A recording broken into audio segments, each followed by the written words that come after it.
Welcome to the Spiritual Intelligence Podcast, Awakening Your Inner Power with Daniel Martinez Stahl, where we will explore, discover, and integrate different aspects of our spiritual and human nature so that we can all thrive and live life with more grace and ease instead of struggle.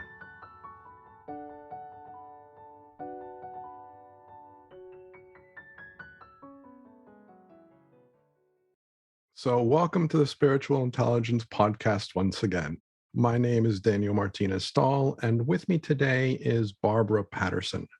I will refer to her as Barb or Barbara throughout the interview, whatever comes out. So I did confirm with her. She's perfectly happy with both names. That's right. Either works. Either works. Beautiful. I will let her introduce herself shortly, but I do want to add just a couple little things about her. She was my mentor in 2014 when I did the Super Coach Academy training with Michael Neal. And I always felt very connected with her. I felt a lot of admiration and appreciation for her knowledge, her perspective, her point of view. And she's one of my favorite people. Whether or not she knows that or not, she does now. So I am very excited to see where this conversation goes. As always, and as usual, there is no agenda. I have been asked a question by one of the members in my membership group. And I tend not to have an agenda before these calls, but if our conversation leads in that direction, I will likely bring that back in. Great. Beyond that, I would love to just have you tell us a little bit about yourself, and then we'll go from there. Yeah. Well, thank you for that, Daniel. Thank you for the invitation and also that lovely introduction. I did not know that, but thank you. So it's nice to hear. And I remember that time as well. And it's been a long time ago, but I remember that connection. So, yeah, I'm thrilled to be here. I have been, sharing and looking in this direction of how the role our minds play, as well as this sort of deeper intelligence that we have within, and how they come together and really shape our experience of life, but also our experience of who we are in the world and how we bring that to our work in the world. So I end up, working with a lot of entrepreneurs, a lot of solopreneurs, a lot of businesses and leaders around the world. And some of that is because, prior to 10 years ago, when I started the business I have right now, I've been in the corporate world. I was an executive leader living in Paris right before I took this turn in my life. So I have a lot of affinity for and a lot of respect and for kind of the business world and leadership and all of that.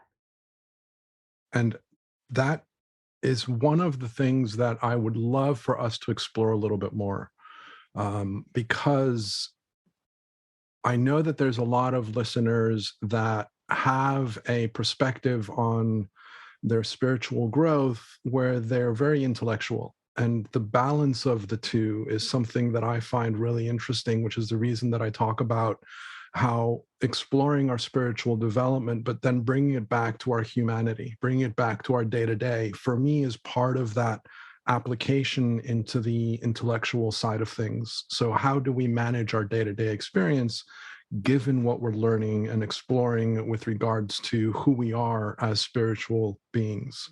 And so that's something that I definitely want to get into. But before we do that, I would love to ask you, what do you think it means when you hear that we have inner power? What would that mean to you?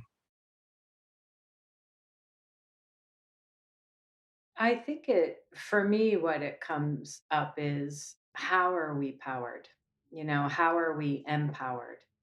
I think that, power is kind of one of those words when you talk about power over things or power over people, but I don't, that's not the first place I go in that question. The first place I go is really of what's behind, what fuels us, what funds us, what helps us be resilient, rise up, be creative, meet the need of the day, address whatever's on our plate. It's sort of what is powering that.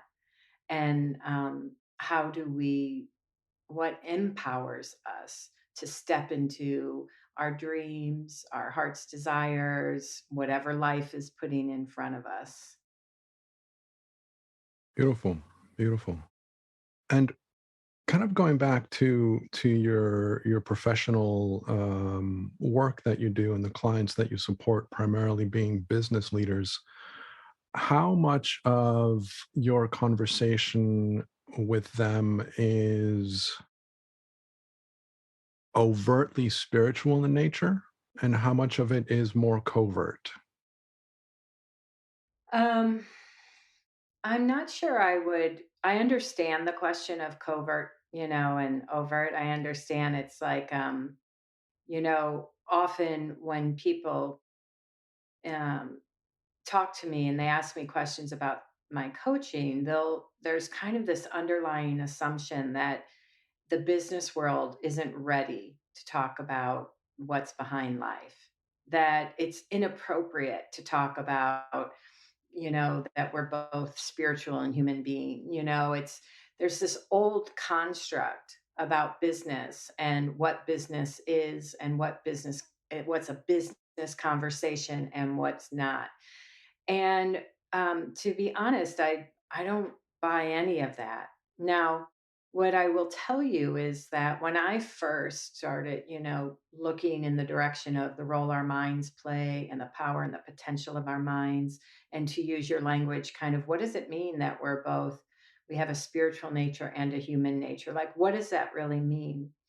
For me, it did that question of the what's behind life, what's that energy of life, that spiritual nature, felt more woo woo. And so I too thought, well, that's not a practical conversation. That's not a conversation that's going to help you know how to lead a team or problem solve or be more in the flow. Like, I saw that as something else based on my history.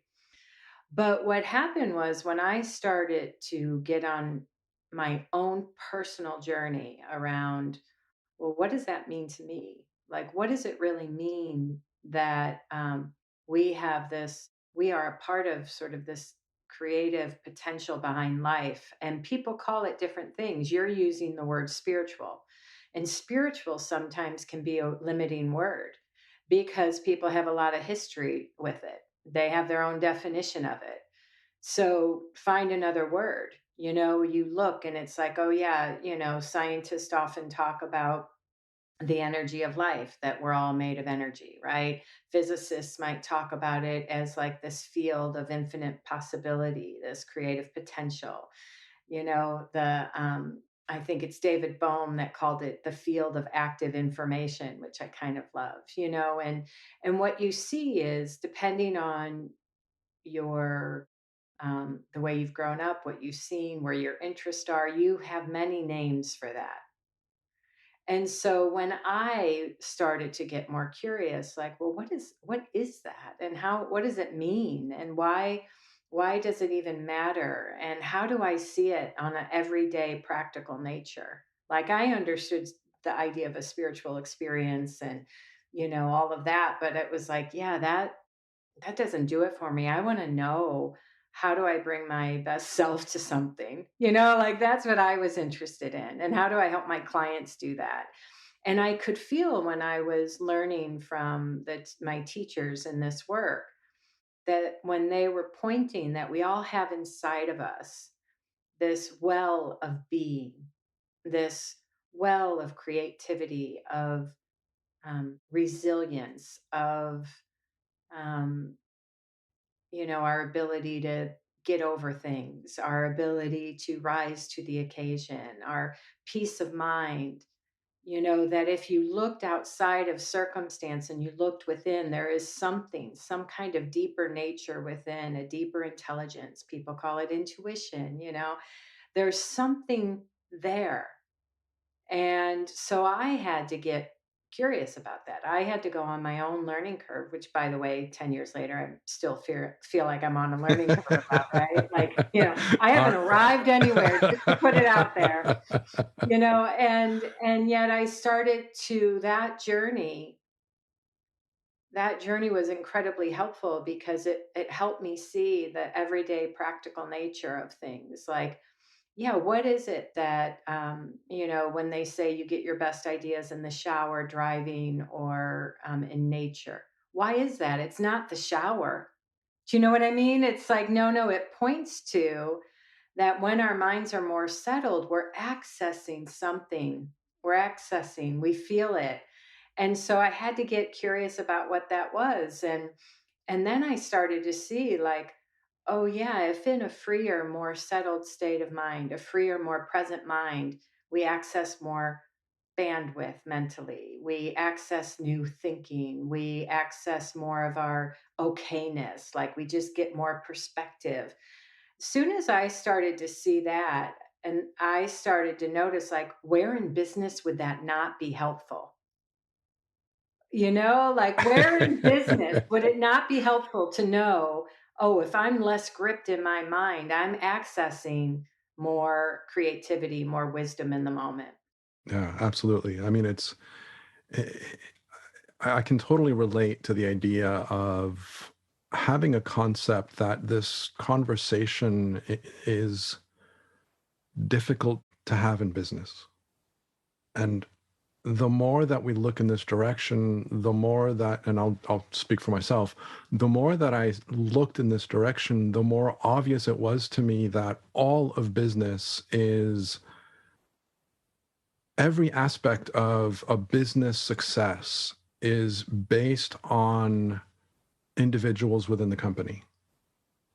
And the individuals in the company are going to perform better and be more creative, be more adaptive, be more responsive, be more collaborative if their state of mind is more in a state of ease and of peace, as opposed to being in a state of aggression or tension or stress or resentment or whatever else we get into.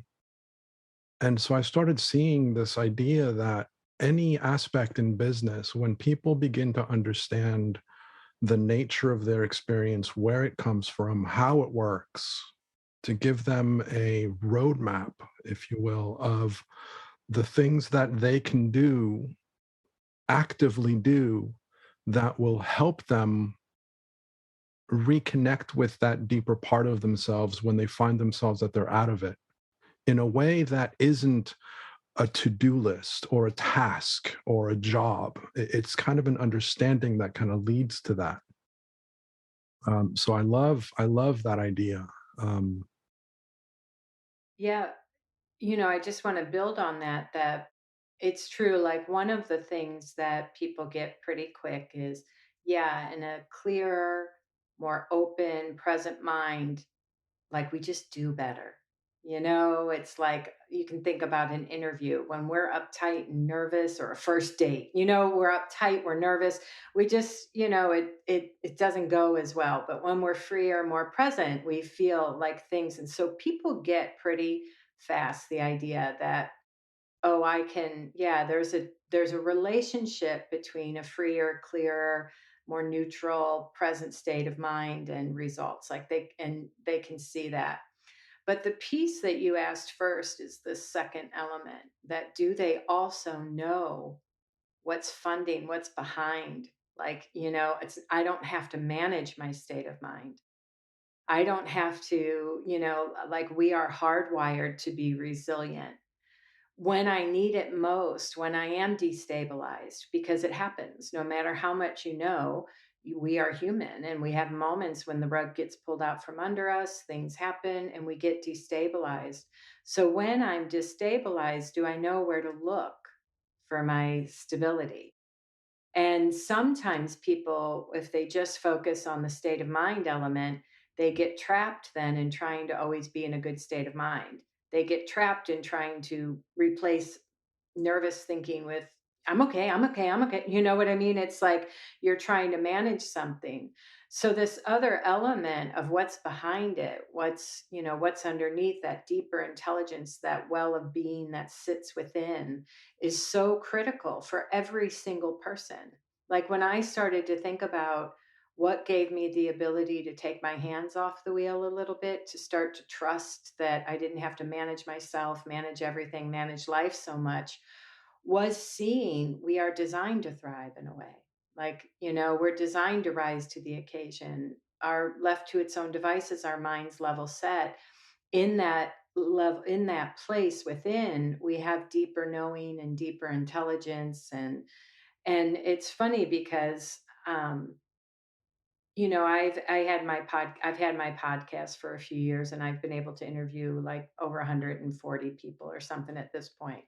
And these are executives and entrepreneurs, solopreneurs, thought leaders from all over the world. And one of the most common themes I heard over and over again when they would talk about the thing that has had the most meaning to them, the thing that has helped them be a better leader, a better entrepreneur, more creative, better risk taker, have more confidence, was knowing that they were okay no matter what. Knowing that they could handle it. And the reason they knew that was because they knew where to look for it inside, versus in making sure all the details were right, making sure the outcome worked out the way they wanted. It was like, no, when they knew where to go, they were willing to be, in their businesses more fully. And I love the way that you're speaking of it in terms of knowing where to look. Because I want to highlight that a little bit because it's very easy for people, and myself included, as I was learning and I was looking in this direction, to apply this understanding as a practice. Like you were saying earlier, okay, I'm caught up. Okay, I need to go into a quiet state of mind. And as much as it might seem like that's what we're speaking about, that's not what we're speaking about at all. It's when I get myself caught up in a state of mind that is resisting my well being, or where I feel blocked of my creativity, it's in knowing that that state of mind is created by whatever thoughts are happening in my mind. And I know that I'm going into another kind of descriptive process. So hopefully I can turn it back around later. But the idea that recognizing that my experience is coming from the thinking that I am having, the interpretations that I'm making, it has allowed me to quiet my mind so that when my mind is noisy, instead of trying to change the noise from one flavor to another flavor, I've learned to allow my mind to settle, because I know that when my mind settles, my innate well-being begins to shine from within. My resiliency begins to step forward. My creativity begins to start being a little louder. The voice of my wisdom is a little bit easier for me to notice. And so that changes my perspective. That changes my point of view, as opposed to me going and saying, I need to think positive thoughts. I need to think this way. I need to be more patient. I need to be, because then that creates a lot more noise. And we innocently end up creating a different kind of noise that again blocks us from listening to the wisdom from within ourselves that is always present, always wanting to speak out and to help us. Yeah, I think it's really seeing that we have everything we need to meet the challenge of the moment, whatever that is. And we're just used to thinking that when I say we have everything we need, we're used to saying, yeah, but no, I don't have the right experience. I've never been here before. No, I don't have the right resources. I don't have that. We're so used to looking outside, but what we're really pointing to is no, like that deeper intelligence, that deeper nature that we're pointing to really has our back. Like, and it will, and we'll get insightful, helpful thinking in the moment. Like, you know, talk to a friend. That may be the insightful, helpful knowing, but also in that moment may come through. You know what? You are really caught up. You're reactive right now. Just seeing your reactivity means you have more perspective than you did a moment ago. seeing your reactivity as a sign of your health, because it means like you can be in an experience, you can be having an experience without the experience having you. It reminds me of a big insight that I had last year when I was working with Judy Sedgman, where she said something that really struck home. And it was something around the lines of even the smallest shift in our perspective is as big of an insight as those enlightenment experiences. Because we don't really give a lot of respect to those tiny little shifts that we make. Mhm, The fact that I am a little caught up or very caught up and I become aware of it, like you say, that awareness instantly changes my perspective on that. mhm, And even if I have a slightly different perspective that's a little bit more helpful, that tiny change is enormous. And the more that we start to recognize those little tiny shifts, naturally we end up recognizing that they happen more and more often because we're looking for them, we're appreciating them, we're inviting that aspect of ourselves to be more active in allowing us to shift. And I don't want to say it that way, allowing our experience to be different than it was before yeah. without us having to do something. And I say that in air quotes. And like I say all the time, it's the understanding as we get a deeper understanding of this, the understanding itself is the one that does the work. We don't have to do the work. And the less we actually get involved, the more effective it seems to be. um, but yeah, really, I really appreciate that.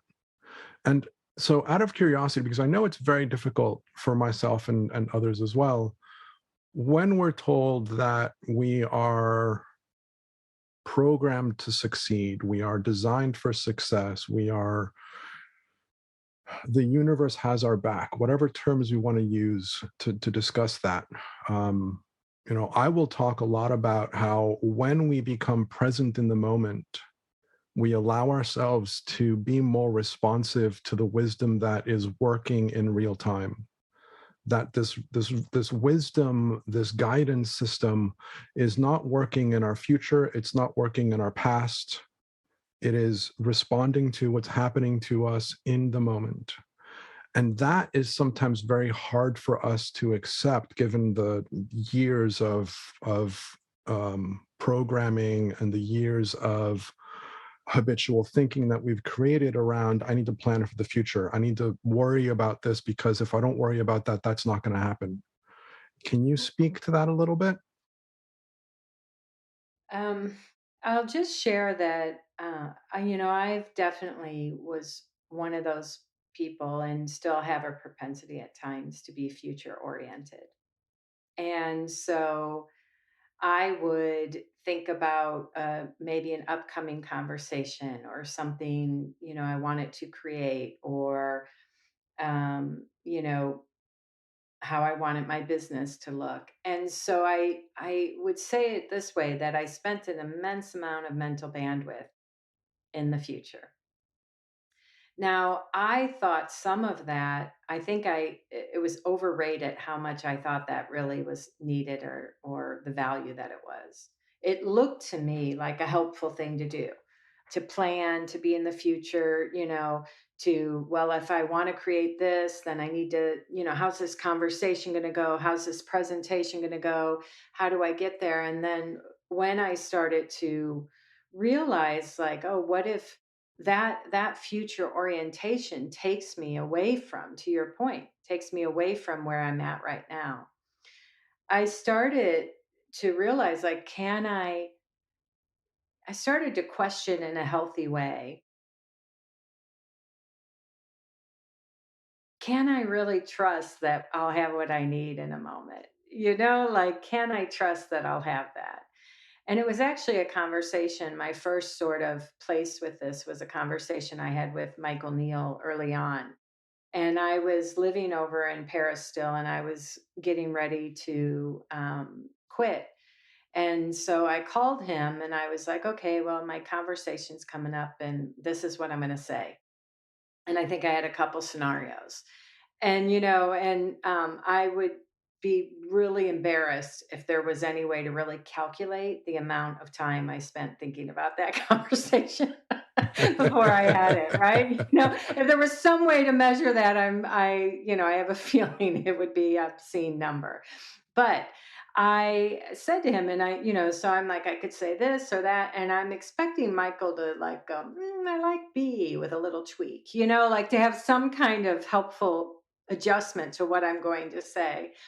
But of course, it doesn't happen that way. And what he says to me in the conversation is, well, what strikes me is that you don't trust that your goodwill for him and your care that you have for him will be enough in the moment. And that just hit me. And because I'd shared with Michael, like I did, I had a lot of respect for this, my boss, and it mattered to me how this conversation went because I cared about him. You know what I mean? And I cared about our relationship. And I realized, oh, yeah, I was putting all my eggs in the how I said it, the word I chose, the right phrasing, like the way I'd been looking at it. All my eggs were in the basket of what I said. And there were no eggs in the basket of the feeling I was coming from, the care, the goodwill, and just trusting that that would be enough to ride the moment, that that would give me what I needed in that conversation. Does that make sense? Makes a lot of sense. Beautiful. Yeah, so of course then I, had to have the conversation, and it was fascinating because the other thing, just to put it out there, is I was also being so deliberate about my words because I was trying to avoid him reacting, right? I was trying to find the perfect way to say it to avoid a reaction from him. So then I'm like, well, yeah, I need him to know it's not personal. I need him to know this. And, so again, from that place, looking like it's my words, it makes sense that I would spend all that time. But what Michael brought into the equation for me in a very profound way was, oh no, what if that's not the ingredient that does the work? That's It not the is. driver. Yes, it's the connection and the feeling I stay in. Where I'm coming from inside myself has way more influence than the words coming out of my mouth. And so in that conversation with him, I was nervous, of course, and he reacted, by the way. And so, but I stayed not crazy. He didn't react crazy. I don't mean to, you know, make people think that, but my willingness to stay in my good feeling and just keep reminding him what I was doing. I knew how to respond, right? I was a little nervous, yes, but he got a little reactive. It was a little tense at one point, but all of that was fine because I knew, oh wait, no, I have just genuine goodwill for this person and we can figure it out. Yeah, it's something that, as you were speaking and sharing that story, I thought about my own journey where I would not only think about the future in terms of what I was going to say or what I was going to do, but I also thought about the past, what I did, what I could have done differently. Yeah. And I spent, and I don't mean to exaggerate, and it's probably not an exaggeration. I probably spent 95% of my time Yeah. either thinking about the past or thinking about the future, Yeah. and maybe even more than that, to be honest with you. Yeah. And the thing that made the biggest difference for me was recognizing that if we innocently believe that our experience is coming from outside of ourselves, we are going to innocently perceive that as a threat. And if I perceive something as a threat, it's natural for me to defend myself. That was such a big aha moment for me of saying, holy moly, all of my thinking is based on the idea that something outside of me is threatening my well being. And as soon as I understood that, my mind went quiet. It noticeably different. Like I don't, and to this day, I mean, if I start thinking about something and I start going in a direction it's very easy for me to say, oh, well, that's not really a very helpful direction to go in. So let me go a different direction. Or let me just allow the moment to come when it comes, because trying to figure it out is not going to happen. Yeah. And 2 days ago, 3 days ago, I got really up in my head about my professional direction in terms of my business or lack thereof. And I knew it was a really dark place. And I knew not to go there. Like, I felt really depressed. I felt really dark. I felt really just beside myself. And I remember constantly being aware of that. I wasn't neglecting it or denying it or telling myself, no, don't think that. I was aware that that's how I was feeling, but I was also aware of my mind not focusing on it, knowing that it would pass. For me, that's another big thing is whatever mood I'm in, it will pass. And so I just need to ride the wave out as best as I can, as comfortably as I can. And, went to bed feeling pretty miserable. And, the next day I woke up like it was a completely different day. My mind shifted. And sometimes I wake up feeling still miserable. But at some point, that shifts, that changes. And that for me was really big. That recognition, those two things, that when I innocently believe that my experience is coming from something outside of myself, I'm going to perceive that as a threat. So I'm naturally going to spend a tremendous amount of time creating strategies, creating ideas, creating formulas, planning and preparing, and everything and every description in the world in order to protect myself. That was huge for me. That was a huge difference for me. Yeah, I think it's when we can look and at ourselves with compassion. I think that most of the time when we get stirred up or destabilized, underneath it all is some kind of insecure thought. When I was first learning this, I heard Sydney Banks say that on some tape. And it's funny because I was really resistant to that comment. I was like, that's not true. Now, don't get me wrong, I had things that I had insecurity about, but I was like, I'm not that. I don't struggle with insecure things. I have real things I'm struggling with. You know what I mean? It was like this kind of, it was hard for me. But then when I started to look more deeply, I was like, oh yeah, at the bottom of every disturbed mind is an insecure thought. Maybe it's a worry about how I'm doing.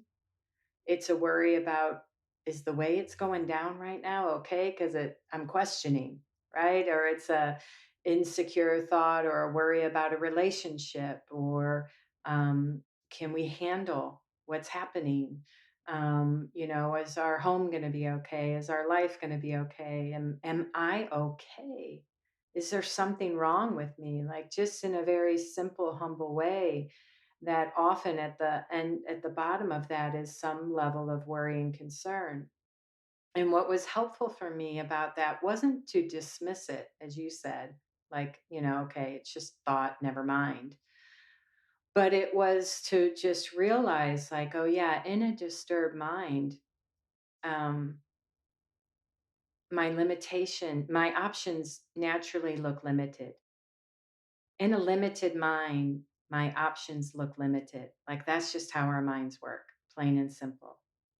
In a distorted mind, I feel more frenetic. That's just how it works, right? And so, but is it possible that the limitation or the worry is an illusion of the mind? Is it possible that I might see this different in a clearer, more present mind? And just knowing that, to your point earlier, I don't have to get there, but just knowing that I am at the mercy of it, or I am experiencing, like, we live in a state of mind that is fluctuating all day long. Our experience isn't coming just because of thought. Our experience is coming because of, like, our where our current internal climate temperature is, where our state of mind is, and thought. So it's kind of like, I can be in a low mood and that thought of, you're not really doing enough. And I'm like, I know, God, I need to do more, right? But if I'm in a freer, more open, a different kind of more neutral state of mind, I can have that thought come through, you're not doing enough. And I'm like, oh, hi, you again? Do you know what I mean? It's like, so you just understand when people begin to see, like, oh yeah, I'm living in a state of mind at all times. In some ways, is another way to talk about it. I don't need to orchestrate or get in a better one. Just knowing that empowers me. Just knowing that is powerful information. Because like you said, we have rough patches. Of course we do. We have times like global pandemics, job losses, losses of friends and relationships, and all those kinds of things happen. So this isn't about not feeling those things. This isn't about the fact that, oh, you don't have anything to worry about. It's not that, but it's understanding that, oh yeah, I'm a fluid. Nothing's fixed, including the way I'm seeing my world, the way I'm seeing myself, the way I'm seeing options. None of that is fixed. So, in those darker moments and darker times, can I have love and compassion and just see, like, if I can be in a darker moment but have compassion for myself, that's health. That's health in a moment. Doesn't have to change to experience that health. Yeah, the other day I was talking to somebody and I used the term psychological innocence, which is a term that I like using a lot because when I started to recognize that I was acting out innocently, like I was responding in a way that I wasn't choosing to respond. I was acting out aggressively or with frustration or with impatience, and I don't like feeling that. I don't want to respond that way, but I was responding that way outside of my conscious control. Yeah. And I started recognizing that if I do that, then somebody else is doing that too. Like they don't mean to be disrespectful to me. Like that's not, I don't think that that's their intention or their like that's their joy in life is to be difficult with me. They're just responding to whatever they believe is real in their mind. Mhm. And whatever stories they're believing to be real are the stories that are directing and driving their responses and their reactions to life. Yeah. And if you've got a different story than I do, you're going to respond differently than I do. And you are going to have a different story than I do because you're a different person than I do, than I am. And so as I started to recognize that I was innocently reacting to things outside of my own awareness, outside of my own conscious control, I started to recognize that other people do that too. And the idea that we are all innocently responding to the stories or to the thinking that we believe to be real in the moment started to take a deeper significance in my understanding. Like I started to see the truth in that. Not just a nice thing to say, not just, oh, yeah, that's, we're all doing the best that we can given what we know, which I've been told my entire life. And it has been helpful to some degree.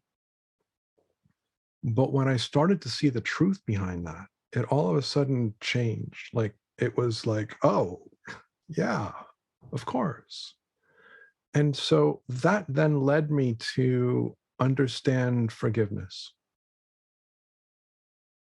because I started to recognize that forgiveness happens the instant that you realize that there's nothing to forgive.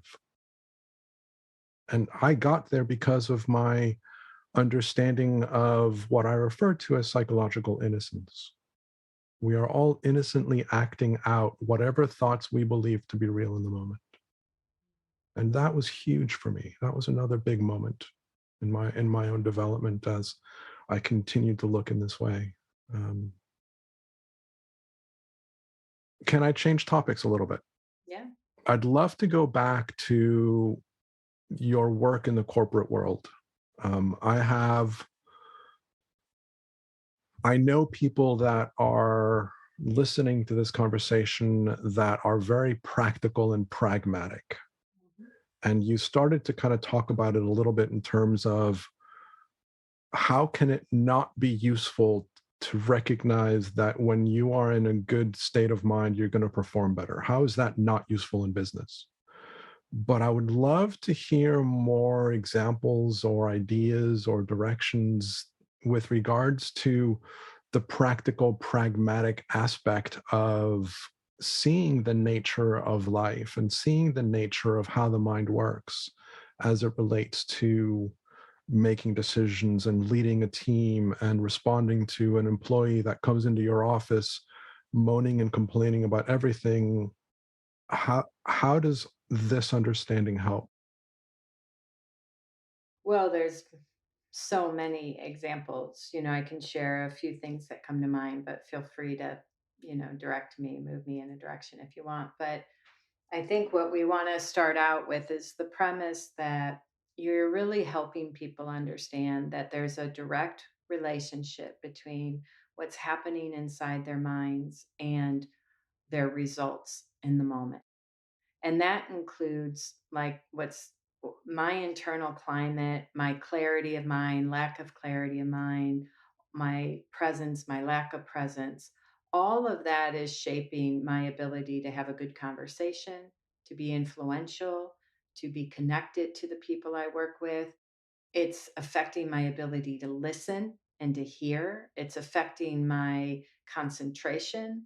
It affects my productivity. Like, there is no place where our internal climate, our clarity, lack of clarity, level of clarity versus distortion, however you want to talk about it, where our state of mind is not having a direct influence and relationship to whatever we're up to. It's having an effect right now in you and I in this conversation. There's no place where I'm coming from, where I'm at inside myself isn't shaping what's happening, shaping my internal experience of it, but it also shapes, in a way, our capabilities. So, I was working with one leader, and he was really having a hard time with one of the people on his team. And he just kept saying he keeps messing up, he's unreliable, he's inconsistent. And after talking to him, there were a couple of things that ended up being helpful. One was the leader himself was constantly bringing um, aggravation, intensity, pressure to the conversations with this individual constantly. And so his own internal, like, upset and judgment, and was is understandable, like, no judgment, right? Look at it with compassion, it's understandable. He was frustrated and not sure how to, like, get this guy to help, but he didn't see that in a way his own reactivity was adding noise, right? Because pretty soon the employee isn't only now trying to get his own act together, but he's like responding to the extra noise of the upset. Like, now what's on his mind is not only my job, but now what's on his mind is the upset. Do you know what I'm trying to say? So the first piece, the boss had to get clearer about, okay, I can have demands, can have expectations, I can give feedback, I can have tough conversations, but all that extra energy I'm bringing to it doesn't need to be there. All my frustration, my annoyance, my upset, the threats, all of that was actually diminishing his impact, wasn't helping. It was diminishing his influence with this employee. So he started to get curious about that and say, okay, well, how can I have my demands, my expectations, be clear, give feedback, and not bring in all that other stuff? And so he started to have more meaningful conversations. And as his own internal state quieted down, he was actually getting to the heart of the matter much better. Like, he started to hear nuances, and he saw where some of the breakdowns were. He saw where the guy was getting tangled in some of the process. So he was able to give feedback that was more helpful, right, than it had been. So that's one element of it. Did you want to say something? Oh, okay. No, I'm just clearing The my throat. Oh, okay. Okay. The other element then that happened was, when the employee started to see, oh wait, I'm bringing a lot of pressure inside myself and anxiety and trying to get it right, and that pressure is a distorted mind. It's not helping me bring my best thinking. He was able to kind of, with just a level of awareness, start to get more comfortable, like not leaning into that pressure, not leaning into the idea and the grip of get it right. And so he started to do things with more ease and comfort. And as a result, then he was naturally performing better. And he took off his mind his boss's reactivity, right? He took that completely off of his mind. And so both of them, that's just one example. Does that make sense? It does. It does. Yeah. So you can see in communication how messy it gets. But if we have an awareness of what's my state of mind, how am I entering this conversation? This is true for negotiations. I have to go, I'm doing sales. If I'm walking into a sales conversation and I have my script and I'm ready to go and ready to tell you what you need and what I need, and then I'm listening for when to insert the sales thing, there's so much noise. And then we miss maybe what the client really wants, what the potential client really needs, or their experience of us when they walk away is they don't really feel connected.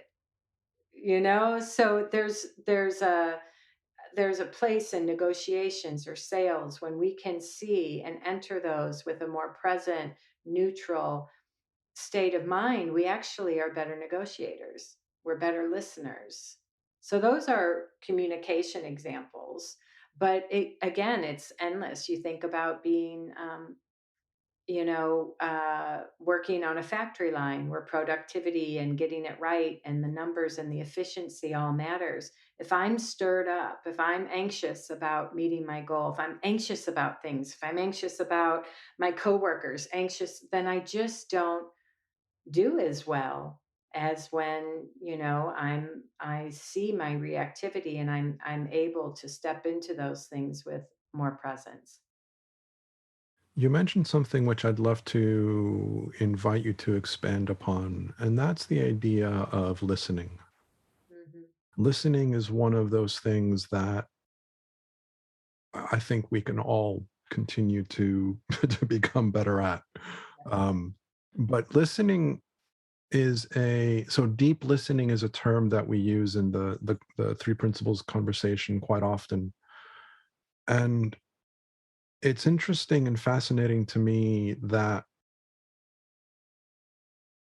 I find very few people outside of, and this is a bias, of course, so I apologize, but I find very few people outside of the three principles conversation really understand what listening is about. Because a lot of people think that listening is actively paying attention to what you're saying, being able to respond in my head exactly what you're saying. So as you're speaking, I'm repeating your words in my head. So I'm listening to what you're saying. And all that's doing is creating a lot of noise. And I'm actually not connecting with you. I'm not present to you because I'm actively paying attention to you. And there's a difference and a distinction in being present to somebody versus being actively present with someone. And given your experience and your knowledge, I would love to hear your thoughts of that.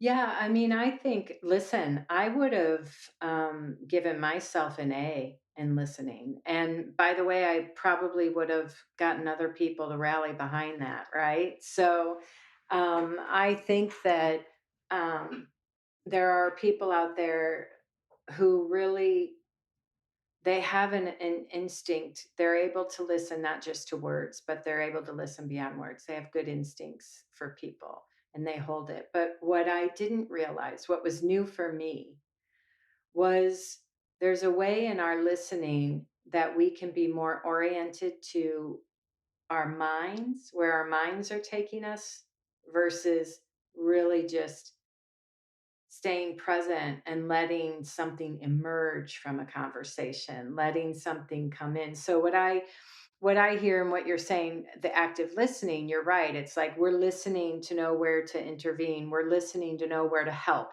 We're listening to know to spot the problem. Like we're kind of in this internal state of analysis, of evaluation, of some people are planning their response. That's true.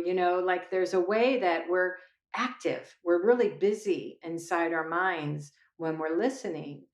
So when I started to realize how busy I was inside my mind, now I had good instincts, a lot of years of training. So, I felt like I was a good read of people. There was something I was bringing to it already, but I was like, oh, what if I got even less noisy? Like, what if I even let some of that internal noise go away and I wasn't assessing what was going on? I wasn't looking for a problem. I wasn't, evaluating the moment. So that's part of it. But the other piece, which I think is a really powerful nuance, is I also didn't realize how often we follow our own train of thinking in the middle of a conversation. And it's on topic, like it's on topic, like I haven't gone, not at the laundromat, or whatever, or tomorrow night's dinner, this moment. But, there's also where we're kind of on topic in our mind, but we're still following where our mind is taking us. And that's just another way of saying, no, no, no, no, come back, keep listening. And what happens is when we focus on the listening and the presence and listening with nothing on our mind, like just to use that phraseology, it's, just listening. What happens is things come through. An understanding of a person emerges inside of us, an understanding of a topic, or when I'm listening to understand you, it's very different than when I'm listening to be able to repeat you. So, those kind of direction and nuances, I think, have taken my work with people to a whole new level, have taken my ability to connect with people, my intimacy and my relationships to a new level, for sure. One of the biggest things that I noticed in my own journey of learning to listen more was the idea of listening without my old thinking. Mm. Because a lot of what I would do is I would relate what you're saying to what I already know. Yeah, exactly. Yeah, And either to agree or to disagree, because those are terms that people use in listening and all that. But all of that aside, I would relate what you're saying to what I believe I already know. And yeah, as I relate what you're saying to what I believe I already know, I'm like you're saying, I start creating a different path relevant to what you're saying, but it's my path. yeah, yeah, And the idea of listening without your old mind made a big difference for me. yeah, That concept, listening with nothing on the mind is one thing, but listening without your old thinking, without what you already know, listen for something new is yeah, another thing that we use a lot in the community. yeah, That aspect of listening for something that you don't already know yeah, is being curious, not so much from a perspective of what do I know that you are saying, but being really present to what you're saying and open to the possibility that I don't know what you're saying. So let me listen, let me be curious. Let me ask questions, yeah. let me I mean, explore. when your mind thinks it knows, it stops being curious. It kind of shuts down. I mean, that's what a mind does. That's what a brain does. So when it thinks it knows and it's looking to know and categorize, as you say, then it just stops learning. And so I think what you're talking about is a really beautiful thing because I was at a conference one time and one of the speakers was getting ready to tell a story, and I had heard the story before. And I remember thinking, like, in that moment, I was like, yeah, okay, I've heard this. And so there's a way, like, I could feel myself preparing for what I knew. Right. And then I just, for whatever reason, in that moment, I went, oh, wait, who cares if you've heard it before? What can you still hear it fresh? Like fresh is coming from inside of me, not him or her, right? So I just got really, I'm like, "Oh, yeah, let me listen with my full kind of thing, attention and curiosity, not knowing what he's gonna say, not thinking I already know the point. Like, what else would I hear if I didn't think I already knew where he was going and what his point was?" And it was really fascinating because, um, I just got into this really lovely feeling of what he was sharing. And I guarantee 5 minutes before that, that would not have been my experience because I would have already been down the road. "Oh, yeah, I know what his point is here. I know where he's going. I've heard that before. Yeah, that's kind of a cool story." And then I'd sit there and wait for him to get over it. Do you know what I mean? Yeah, yeah, And yeah, then yeah, thinking that the impact of that talk was because it was a story I'd heard before. No, no, the impact comes from inside of us. So my ability to hear a story fresh is coming from inside of me. I could hear a story 15, 20, 30 times and have an amazing experience every time. It's not that the story is the same, it's where I'm coming from inside myself. So to know that that brings a different kind of element to our engagement with an activity or an individual. yeah, yeah. It's beautiful. I honestly find it very difficult to I find it very difficult to not go into what I think I already know. Yeah. It's very easy for me to go in that direction. That's one of my habitual patterns. Yeah. I'll go into conferences and I'll go into discussions and I'll be like, oh yeah, I know that. Yeah. And it's really hard for me to step out of that and kind of be in a position where I say, maybe you don't know what you think you know. Yeah. Or, you know, I have no idea what's going to be said, even if it's already a story that I've heard. I don't know what is going to be said. Maybe it's a nuance that hasn't been shared. Well, the thing is it's not the richness of life and the quality of our experience of life is coming from inside of us. So to know that in any moment there are infinite levels of depth available to us. There are infinite levels of presence and listening. No matter where we're coming at, there's a even could I get even more comfortable in my skin? Could I get even more present? Could I tap into something, into that inner quality, that feeling, that essence, that richness of life? So you start to see like it doesn't, and it's not coming from the fact that you've heard it before. It's not coming from the information. And that happens inside of us as well. So, yes, it's true that, we have our habits of mind, but do you know where to look for the richness of life? It's in the complete opposite direction of where your brain and your mind.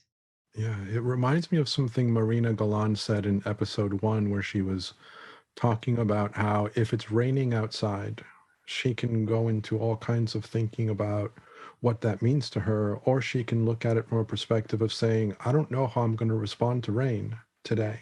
Yeah. And that there's a million possibilities and ways in which I can respond and Yeah. live the experience of rain that day. Yeah. Preference is memory. Otherwise, how would you know whether you liked it or not? And memory is just thought. So when you start to say, oh yeah, I don't like this thing, I don't like this activity, this person, I already know this person, or I already I there's nothing new here. You have to know, oh wow, that is an illusion of the mind. Like that's memory coming through. That's not fresh to your earlier word real-time data. That's not real-time experience. That's me bringing memory, ideas, interpretation, preferences to the forefront, and then living my life out of those preferences. When the truth is, I love what Marina's saying. You can't predict where your mind is going to be in the future. So to predict how you think you're going to be feeling is kind of a crazy idea. It's like I was talking to my niece before she went off to college, and she was just experiencing some anxiety about it and the campus and kind of all the normal things. And the thing that ended up being most helpful to her was when we were talking and I said, "Well, do you know that your anxiety today isn't predicting the future? Like When you just see you're having anxiety in the moment, it's telling you where your state of mind is in the moment. It's not predicting the future. And just to remember that so often we take what's happening currently as like future prediction, or it's telling us like we're taking a stirred up state of mind as good data, and then it's like or the fact that we didn't like it before in the past as good data. Well, how do we know? Different day, different moment, different mindset. I love the idea, and I don't remember if I heard it through someone in the principles or not, but I love the idea of approaching a relationship as if you don't know the person every day. Mm. And I love that idea.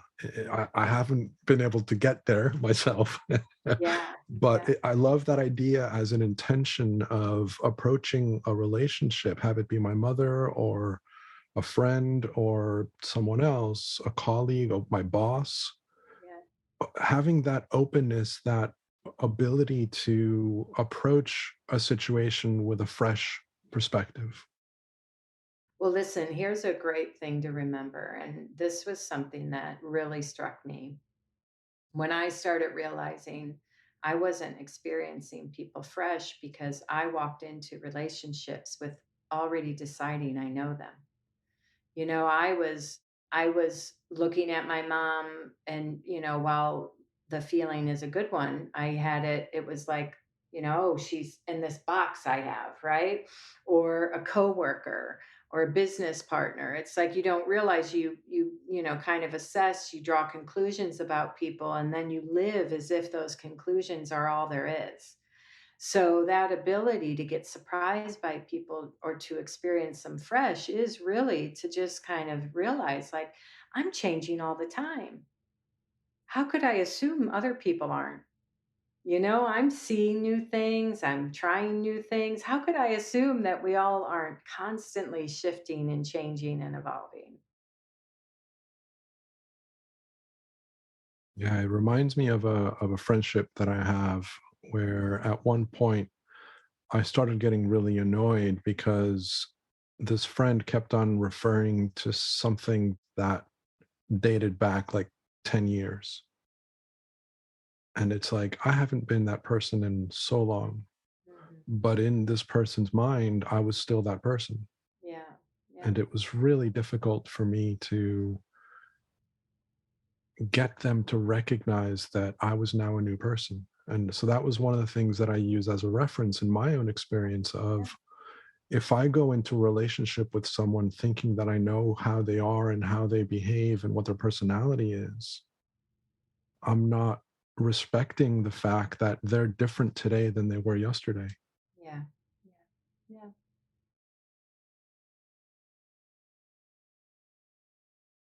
Is there anything that you would like to share with us that we haven't talked about? I think the thing I would just like to say is often I have a long history of self improvement, and it's been my career, whether I was improving myself or helping leaders or organizations and cultures, all of that. So I've had this eye on improvement. And probably one of the most profound directions for me to look is to see whole and complete as is, no improvement necessary. That has been a more radical and profound, life altering, business altering inquiry than me trying to get myself together, than all the years I spent trying to improve upon and get myself together and all the right tools and the right frame of mind and my purpose. Like, sincerely, I've spent years and years and years in that direction.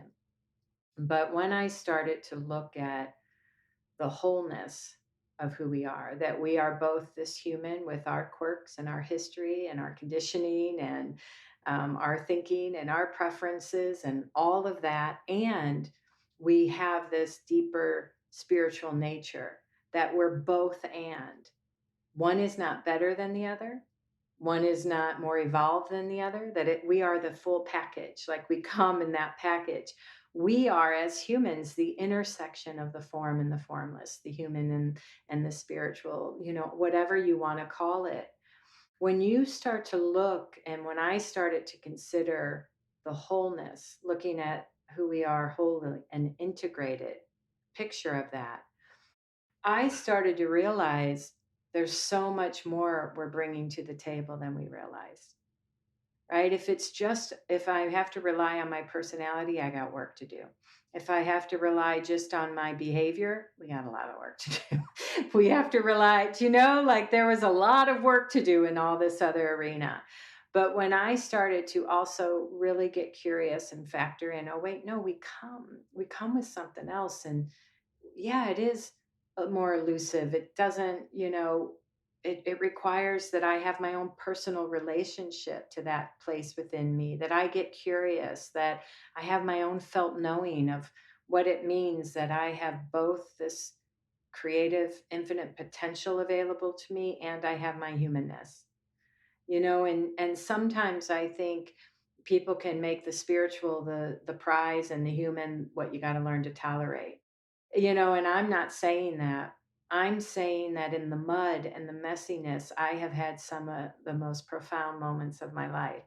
And in getting more curious about how it's ordinary that we have within us this essence that helps us rise to the occasion of our life, whether that's getting out of bed some days, or whether that's helping a friend with loss, or whether it's dealing with the unknown, like that essence, that spiritual nature, that human nature, whatever you want to call it, that place within us, that well of being, we come to the table with both.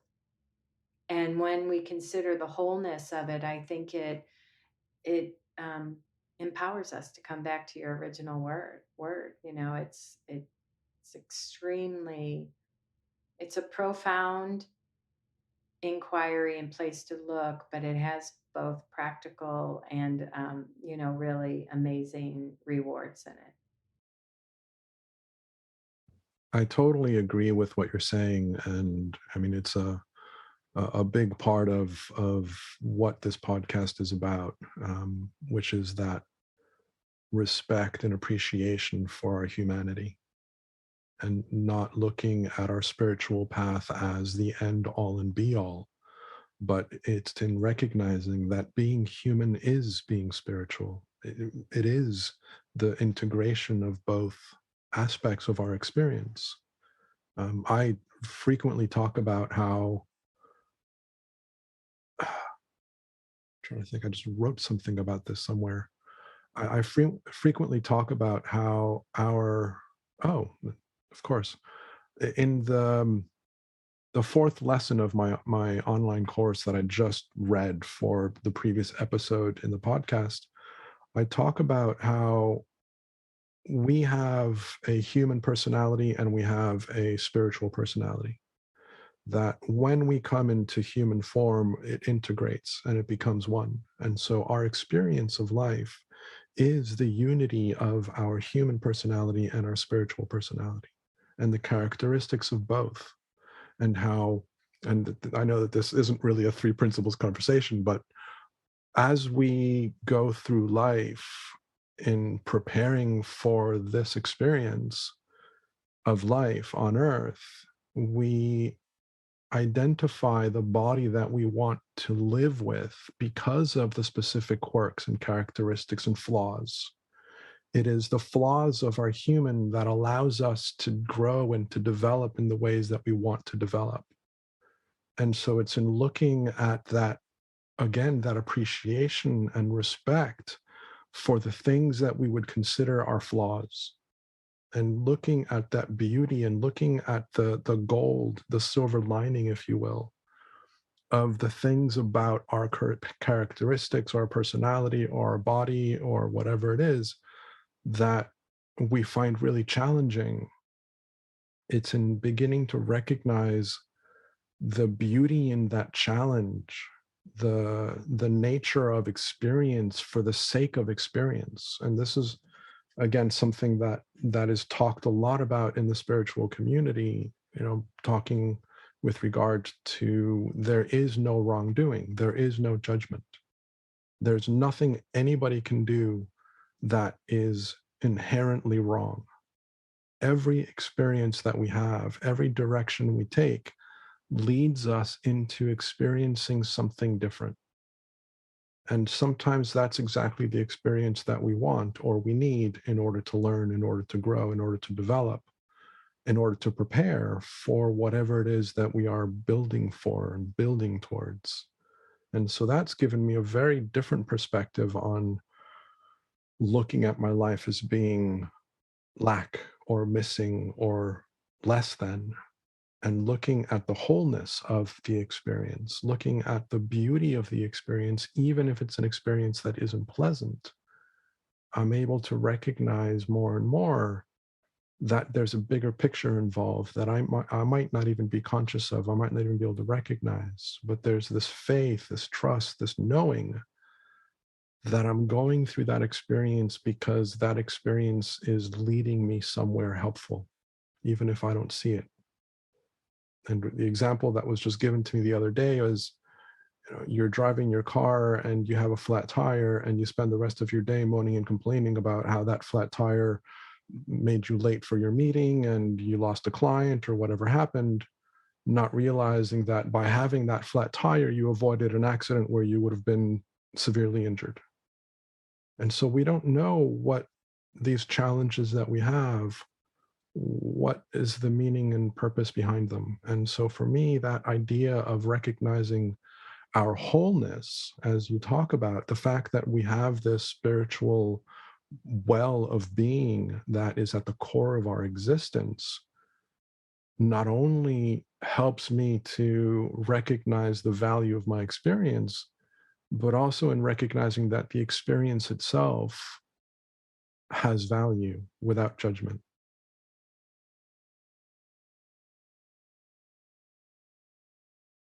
So, on that note, with regards to your work in, again, going back to the corporate arena, kind of your clients, um,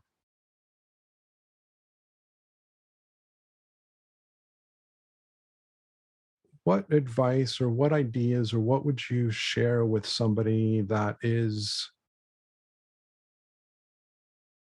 looking for a solution, looking for a formula, looking for a to-do list of, okay, this all sounds great, but what do I do? Yeah, well, I think that if people just get curious about this idea that resilience and peace of mind and creativity and fresh thinking and their okayness is inside, that we come with that. If they get curious about that and go on their own journey to discover and see what they mean, what that means for them, I have no doubt they're going to see more. And then the other piece is just to get a feel for your internal climate, and you start to see what's the relationship between that internal climate and my feelings and what I'm up to. And if people just gently get curious in those two things, those two directions are rich with insight.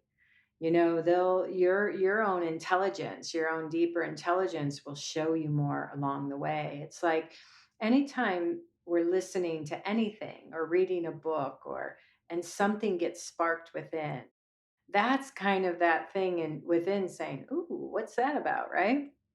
And just allow yourself to keep looking and exploring and you'll see more. And I know that, for people who are achievement oriented and like me, looking for the formula, that can feel like a very unsatisfying answer. But I share it first and foremost because it is the direction, your own journey in that direction, your own curiosity, your own willingness to let go of your preconceived ideas about how it all works.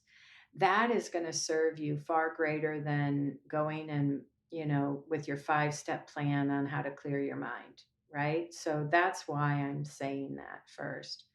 But the other thing I would say is there are endless resources and places, books to read. And I'm sure you on your podcast, point people to that, and YouTube. There's so many people sharing in this direction. And so follow where your own curiosity is around this topic and this understanding that Daniel and I are talking about.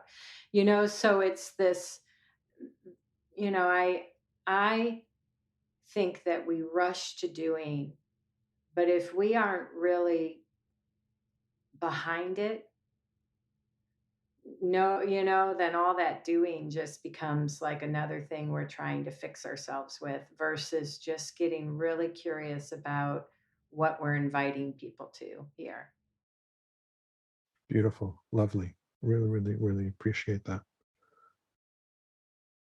Is there anything else that you would like to share before we bring this to a close? I don't think so. I just, I appreciate that, your intent and your desire to want to share and make a difference. And I think it's a beautiful thing. So thank you for I doing that. appreciate it. Thank you for being here. If somebody was wanting to reach out to you, I know you mentioned your podcast. I would love for you to share your website and your podcast name so that people can find it. And of course, I will include it in the description of the website as well. Uh, yeah, it's simple. BarbaraPatterson.com. You can find me, and the podcast is Real Business, Real Lives, and you can get it on Apple and um, yeah, and email is barb@barbarapatterson.com. So, thank you. Beautiful, beautiful. Thank you so much for everything that you've shared. I look forward to having you come back to visit at some point in the future, Thank you.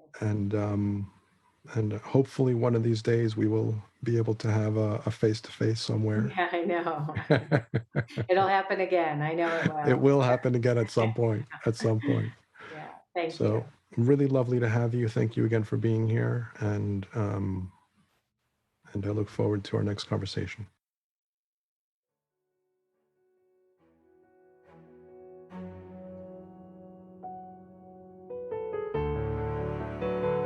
Thank you for listening. Hopefully you heard something new that invites you to reflect, to go within and deepen your own understanding of life and of our universal experience. If you enjoyed this conversation, please follow the podcast series on your favorite listening app and share this episode with others that you feel would enjoy it as well.